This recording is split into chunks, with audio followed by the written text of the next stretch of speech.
Magandang araw sa inyo, Boss Bob. Pa-anonymous na lang po.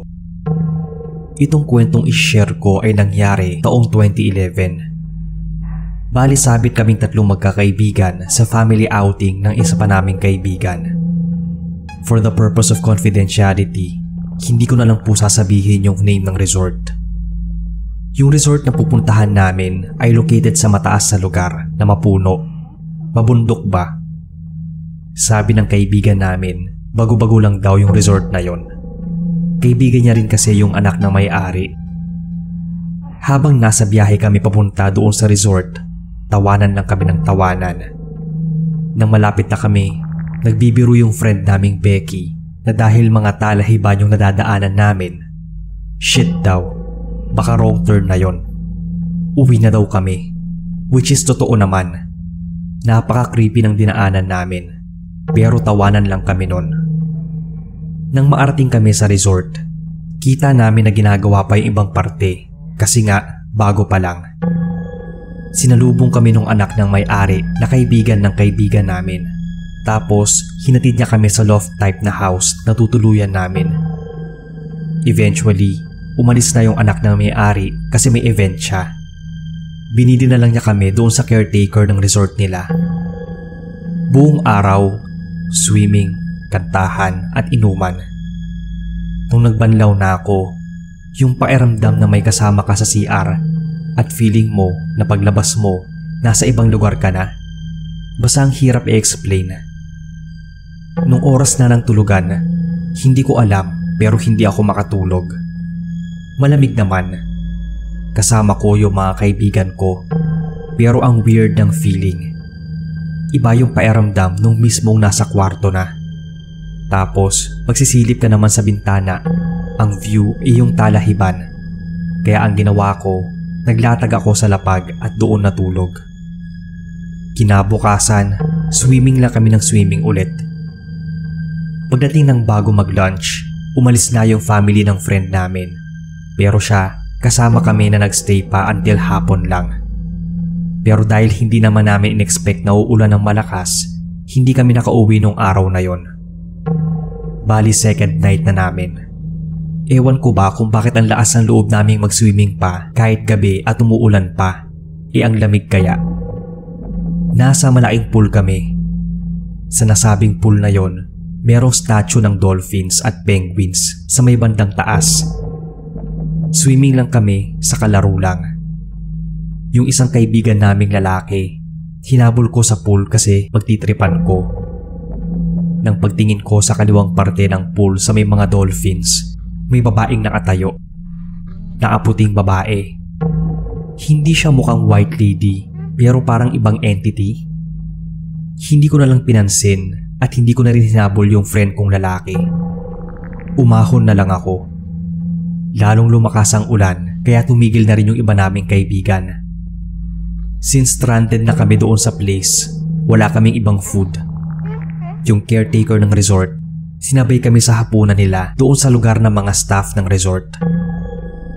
Habang kumakain kami, may nararamdaman akong parang may nakapalibot sa amin. Yung feeling na may umiikot sa likod namin. Hindi ko na lang yun pinansin. Magtutulugan na nang nag-decide kami na sa taas kami matutulog dahil kami-kami na lang naman. At gigising kami ng maaga, umulan man o hindi kasi need na naming umuwi. So may isang nag-alarm sa amin ng 5 AM, baka uwi lang. At again, mataas yung lugar. So para kaming bababa from hiking or magte-trek. Wala pang 5 AM, nagulat ako kasi ginising niya kami. So akala ko lang gusto na niyang umuwi. Nung okay na kami, ginising na namin yung caretaker kasi ihahatid niya raw kami pababa ng lugar.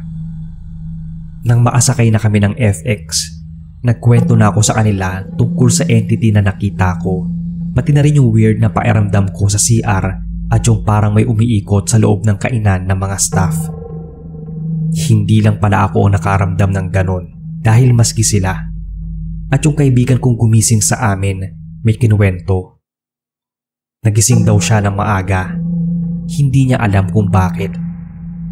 Maya-maya, napatingin siya sa bintana ng room, katapat yung terrace ng kabilang bahay. Akala niya namamalikmata lang siya.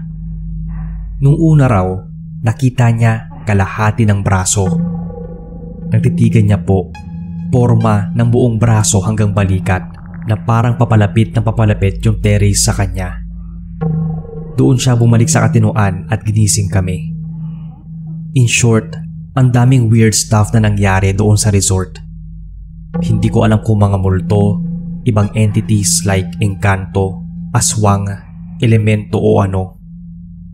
Last time na chinek ko yung resort sa FB page nila, ayos na siya at wala nang ginagawa. Pero hindi na ako babalik doon. Baka kasi hindi masaya yung mga entities na may tinayong resort sa lugar nila, lalo at mabundok pa doon. Konting clue lang kung saan matatagpuan itong resort na to. Sa may bandang Laguna po siya. Hanggang dito na lang ang kwento ko sa inyo, Boss Bob. I hope na mabasa ninyo at manarate para mapakinggan namin sa inyong channel.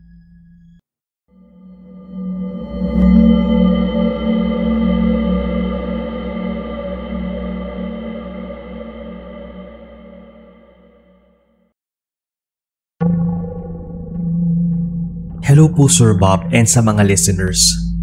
Just call me Ava. Nangyari po to sa isang resort sa Palawan decades ago. Pumunta kami doon nung soft opening pa lang nila. A few months yata bago namatay si Rico yan. So alam nyo na, matagal na. Maganda yung place. Isolated. Malinis kasi nga bago pa lang. Before ka makapasok sa mismong island, may mga cottages na sa harap. Yung room sa bandang loob, loft type. Malapit sa pool na kayang mag-accommodate ng 5 to 6 people. Bagong bago yung resort, pero ramdam mo na there's something dark. Basta, iba yung feeling. Late na kami umaalis ng pool. Nagkakatakutan na, kaya palaging tumatakbo pabalik sa aming rooms. Yung kasama namin na family friend, bukas ang third eye. Habang naglalakad kami, may mga sinasabi siya na may nakatayong white lady malapit lang kung nasaan kami. Ang bigat daw sa pakiramdam every time na makikita niya. Tinatanong namin yung mga staff noon, pero wala naman daw silang nakikita. Pero may nadidinig daw silang mga footsteps kapag nag-iikot-ikot sila kahit wala namang ibang tao. Bukod doon, may napapansin daw siya na mga anino na may sungay at parang malaking nilalang banda sa mga matataas na puno. Hindi lang daw klaro kung anong entity o elemento yon. Basta ang creepy kapag nakita mo. Buti na lang din at wala akong third eye. Pero may times noon na kapag kasama ko siya, kinikilabutan ako at tinatayuan ng balahibo sa batok kahit na wala siyang ikwento o sabihin. Sayang din kasi maganda yung place. Kaya lang, first year pa lang ng business nila, may namatay na. Tapos may napabalitang hinostage na rin yung mga NPA. Imagine, gusto mo lang naman mag-relax at mag-enjoy sa isang resort away from the city. Tapos ganun pa ang mangyayari sa'yo. Ito lang muna ang story, Sir Bob. I'm a silent listener na palaging nag-aabang sa mga uploads nyo.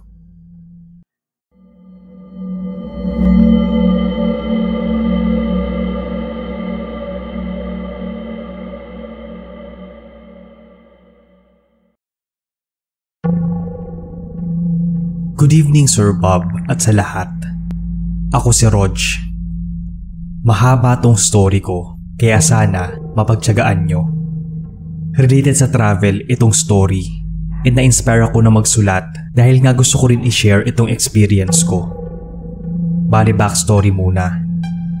Nag-work ako before sa BPO company sa Makati way back 2004. Team namin yung pioneer sa new account and most of us are newbies. So after 6 months of graveyard shift, taking queuing calls for up to more than 100 calls per day, nag-decide na mag-team building kami para daw hindi ma-burn out. By the way, sa BPO industry, when we say team building, it means out of town or swimming lang. Walang mga drills or activities. From the get-go, Hindi matuloy-tuloy yung team building because hindi magkatugma yung mga skeds namin or hindi lahat ma-approve yung leave. Urong-sulong kumbaga. Ang sabi nila, masama daw yung ganon. After a month, lahat kami na-approve sa leave and we are good to go in 2 days. Kaso ang problema mo naman, since biglaan, mahirap nang kumuha ng reservation that time. Kaya para matuloy lang, isa sa mga teammates namin na nagsuggest na sa Nagcarlan daw kami pumunta at marami doon. Pumunta na lang daw kami at doon na maghanap. So that day came. 2 sasakyan kami. Yung car ko and isang van on the way sa Nagcarlan. Wala pang Waze that time, so old school na tanong-tanong sa may kalsada. First stop namin, may nakita kaming parang campsite o resort sa paanan ng bundok. May natural spring waters, kaso na-attend ka lang. Nakalimutan ko na yung name ng place. Bumaba kami para mag-ocular. Malamig. Medyo basa yung place at napapaligiran ng malaking puno yung natural spring. Di masyado nasisinaga ng araw at may pagka-eerie vibe. Naramdaman ko agad na may kakaiba.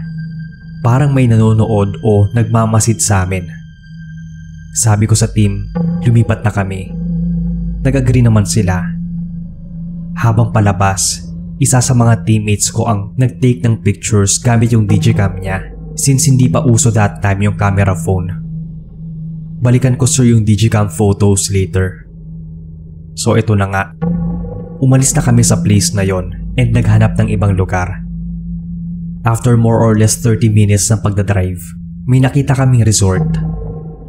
Para ma-imagine nyo kung anong itsura, mula sa parking, lalakad ka ng mga 250 meters sa masukal na daan na yung mga puno at bamboo parang dikit-dikit. At since makitid yung daan na may medyo malaking drop sa gilid, dikit ka na sa mga dahon ng puno at bamboo. Pag dumaan ka, one way lang. Pagpasok mo sa place, unang bubungad sa'yo yung malaking natural spring waters na pool. Malamig yung tubig at free-flowing na malakas yung agos na tubig. Pataas yung lugar at may mga cottages at rooms sa right side. 2 floors lang at 3 rooms per floor. Tapos may pababang hagdan. Mga 20 steps na hagdan papunta sa isa pang pool na wala namang lamang tubig. Since before lunch kami dumating, occupied pa yung room sa baba. So sa second floor kami nagpunta. Tapos inoccupy namin yung 2 rooms. Yung third room ay vacant. Nagsettle muna kami at hinati sa 2 rooms. Mga 7 persons. Every now and then, lumalabas ako ng kwarto. Yung first room, malapit sa stairs. May nakikita ako sa kabilang dulo na babaeng nakasilip sa amin. Yung parang sa probinsya na may mga taong sumisilip sa bahay nyo kung may salo-salo. Inisip ko noon na baka curious lang yung mga taga doon sa amin kasi medyo maingay kami. Dumating na nga yung lunch. Sa hallway na kami kumain ng food.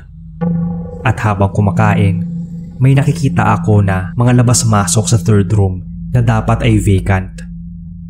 Yung trash bin nasa may tapat ng third room, kaya nagligpit na kami.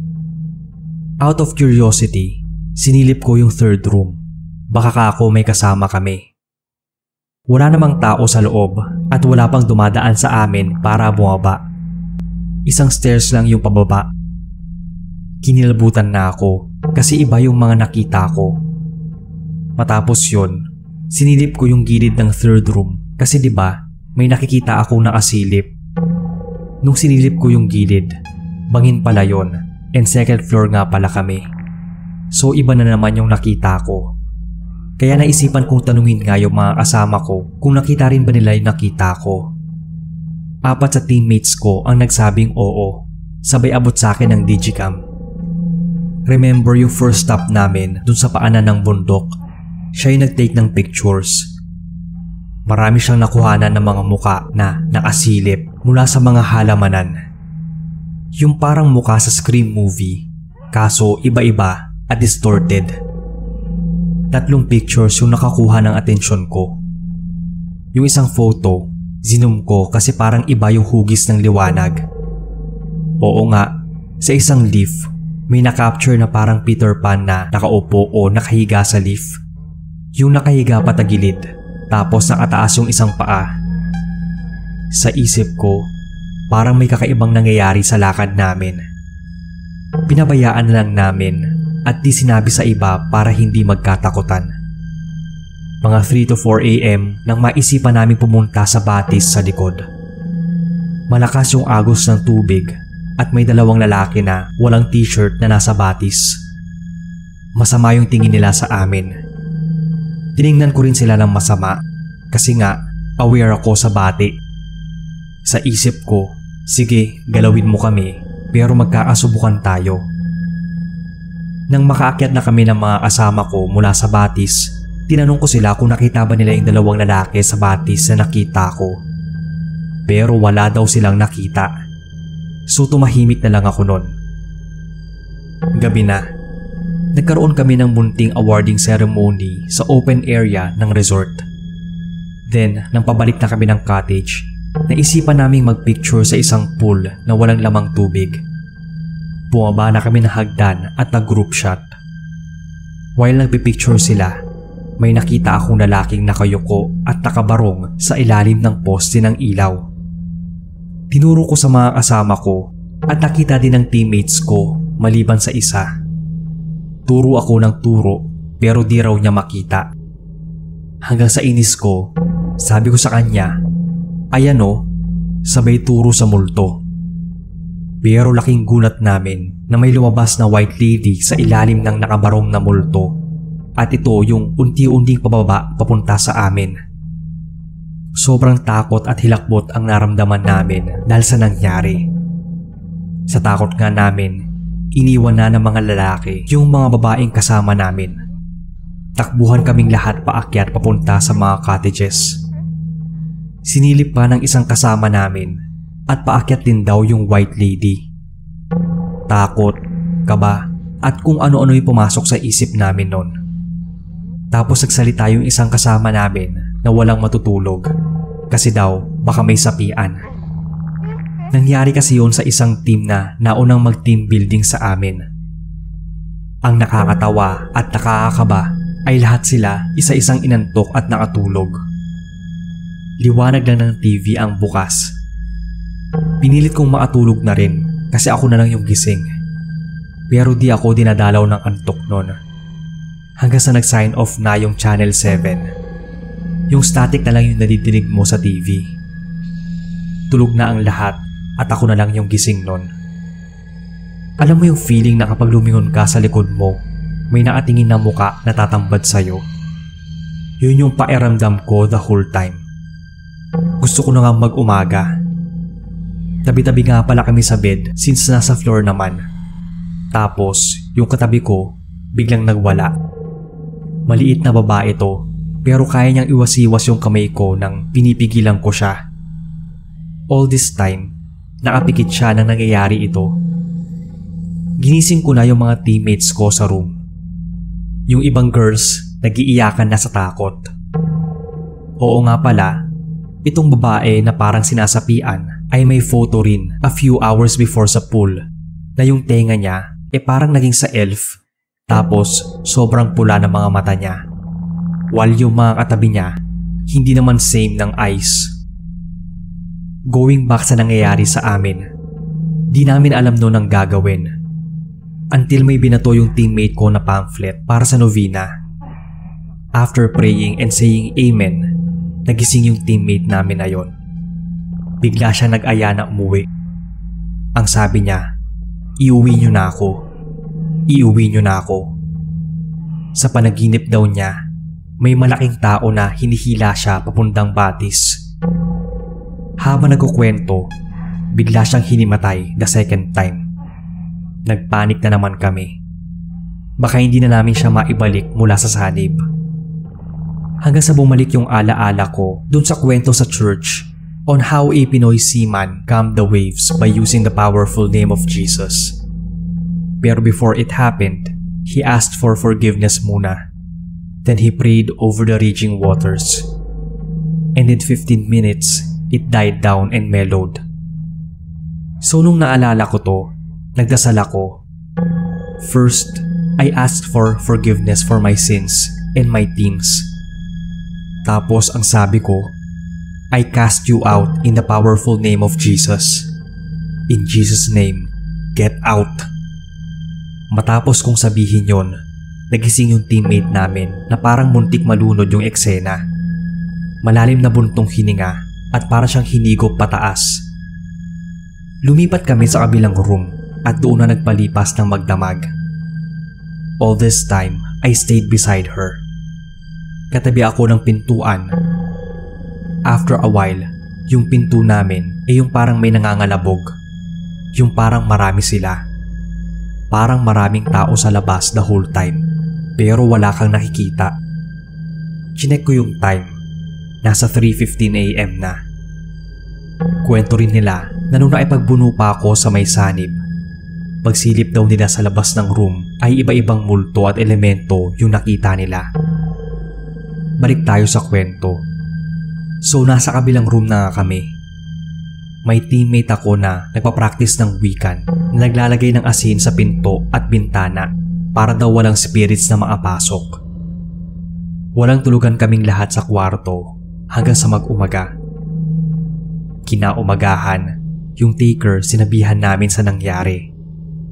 Umayon lang siya, yung bang parang hindi na nagulat, at sinamahan yung mga teammates ko at yung sinaniban sa isang albularyo.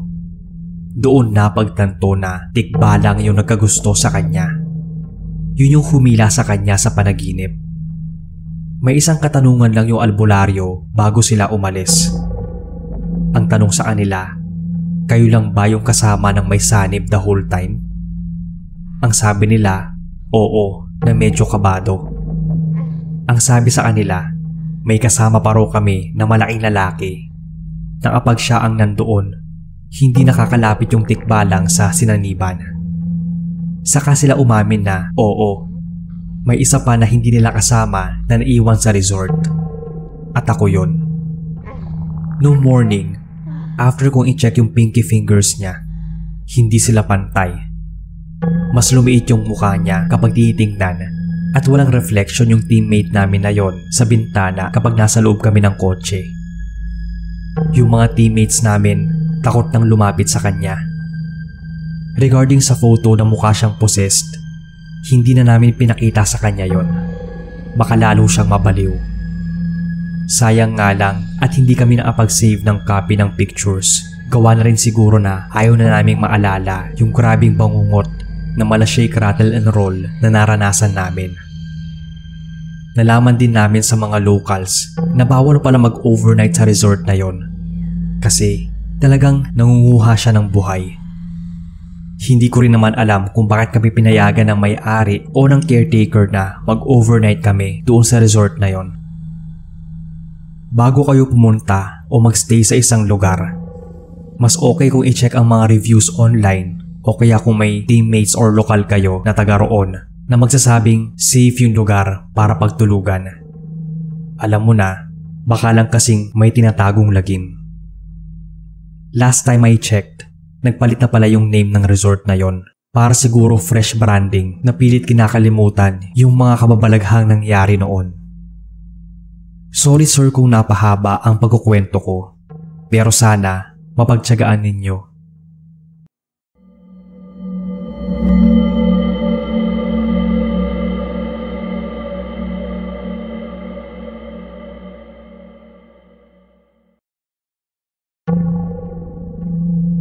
Hi sa inyo, Sir Bob. Tawagin mo na lang akong Mikmik. February yon ng 2017. Nagpunta kami ng best friend ko sa Batangas para makapag-isip ng mga bagay-bagay o magmuni-muni. Dahil unplanned at Valentine's month, mahal na yung mga resort na kilala. Kaya pumili na lang kami sa online ng mura at tahimik na resort. Sobrang nahirapan nga kami kakahanap sa resort. Naligaw pa at sobrang liit na mga daanan. May part na sobrang pababa yung daan na feeling namin hindi na kayang umakyat ng kotse. Pero dahil nga pagod na, gusto na lang naming makarating sa resort at magpahinga. Mga bandang 4 nang makarating kami at walang ibang guest. Mabait naman yung caretaker. Pero nakakakaba lang dahil may sukbit siyang itak. Dinala niya na kami sa room, which is seafront. Medyo disappointing lang yung room na yon. Nagbayad kasi kami ng mahigit 3,000 pesos, pero pang 1,500 lang yung itsura niya. Parang rundown yung kubo, tapos sobrang nipis na foam. Maraming nahulog na nipa leaf sa kama.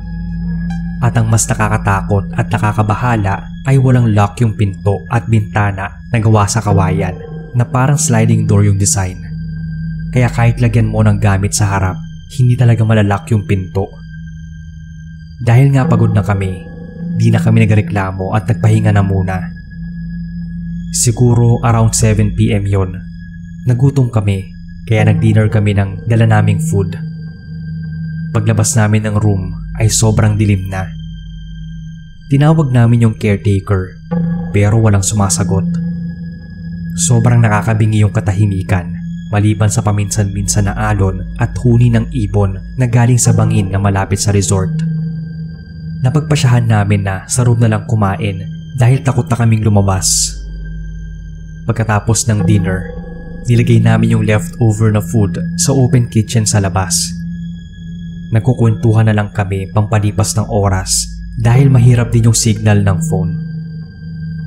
Siguro bandang 12:30 na nun, may narinig akong kik-kik. Familiar yung tunog dahil may kapitbahay kami na kilalang aswang sa Leyte. Binaliwala ako kasi gusto ko na lang i-downplay yung takot na naramdaman ko. Tulog na yung best friend ko nang may marinig akong something sa tapat ng window. Yung tunog ng graba na kapag inaapakan. Tapos paikot-ikot sa kubo o kwarto namin. Nawawala yon. Tapos biglang may parang naglalakad paakyat ng kubo. Tapos tatahimik. Tapos iikot na naman sa kubo. Nilabas ko yung rosaryo ko at tinapat sa bintana. Pinilit kong gisingin yung best friend ko pero ayaw niyang magising. Para siyang lasing na ayaw gumising. Di ko alam kung dahil ba sa pagod ng pagdadrive o iba na. Mga around 3:30 yon, magkahalong inis at takot na yung nararamdaman ko dahil antok na ako pero feeling ko na kapag natulog ako, biglang papasok sa kwarto namin. Kaya hinahampas ko yung bintana na gawa sa kawayan at nagmumumura. Bigla namang natatahimik yung kik-kik. Tapos babalik na naman yung paikot-ikot sa kubo. Tiniis ko yung antok ko hanggang sa mag 5 AM. Nagising yung best friend ko. Sabi ko, ako naman yung matutulog. Sinabihan ko siya na huwag matulog nun. Mga 7 AM nun, ginising ako ng best friend ko at tagayanang umalis. Di na rin ako pumalag. Wala kaming kibuan na nagligpit ng gamit at sumakay na ng kotse. Nasa may bandang Tagaytay na kami nang tinanong ko siya kung alam niya yung pangyayari kagabi at kung bakit nagmamadali siyang umalis. Nakausap pala niya yung caretaker pagkagising niya. Nag-alala daw yung caretaker sa amin dahil alam niya yung nangyari. Buntis pala yung anak niya. Gusto man raw niya kaming puntahan, hindi niya maiwan yung anak niya. Ang hindi lang daw maintindihan ay kung bakit pati kami ay inaswang. A few weeks later, nalaman kong buntis pala yung best friend ko sa boyfriend niya that time. Exciting yung balita at syempre, ninang ako. Pero doon lang namin napagtanto kung bakit may umaaligid na aswang sa amin noon sa kubo noong gabi. Alam nyo na, mabango kasi yung buntis sa mga aswang at hindi ka nito tatantanan hanggat hindi nila nakukuha ang gusto. Hanggang dito na lang po, Sir Bob, ang kwentong aswang namin. I hope na mapasama ito sa mga i-upload ninyo.